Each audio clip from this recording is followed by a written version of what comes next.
হোসাইন, আমি সমর ইলেকট্রনে জব করি। তো আজকে আপনাদের দেখাবো হচ্ছে পপুলার শেপ সেন্টার ব্যারিং।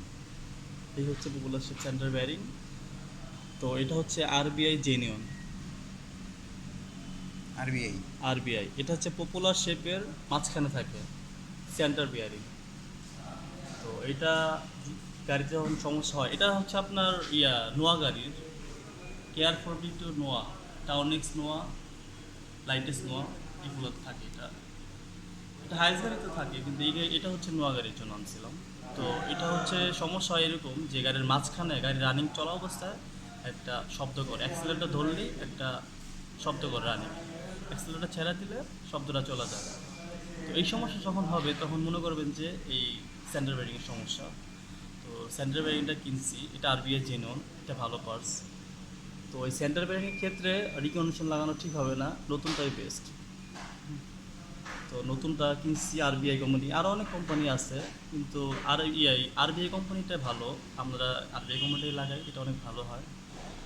এই জন্য একটা নতুন লাগালে কতদিন সার্ভিস দিতে পারে? এটা নতুন লাগাইলে বছর খানিক বা এর থেকে বেশিও চলে যায়।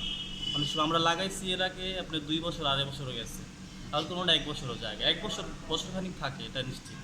আচ্ছা, দাম কীরকম হয়? এটার দাম হচ্ছে আপনার 1500 টাকা। 1500 টাকা। আর যদি রিকন্ডিশন কেউ লাগাতে চায়? রিকন্ডিশন লাগাচ্ছে ভালো হবে না, তো যদি লাগায় সেই ক্ষেত্রে এটা হয়তো 1000 খানিক টাকা পেতে পেয়ে যাবে। কিন্তু রিকন্ডিশনটা মানে অত লাস্টিং করবে না। লাস্টিং করবে না। রিকন্ডিশনে দেখা যায় এটা আপনার রিকন্ডিশন আসে পপুলার শেপের মাঝখানে থাকে, তো মাঝখান করে আসে, ওটা খুলতে লাগাতে গেলে অনেক সময় ব্যারিংয়ের সমস্যা হয়ে যায়। সমস্যা হলে দেখা যায় ওই রিপেয়ার করে তারপর বিক্রি করে। এটা লাগানো ভালো হবে না, এটাই বেস্ট।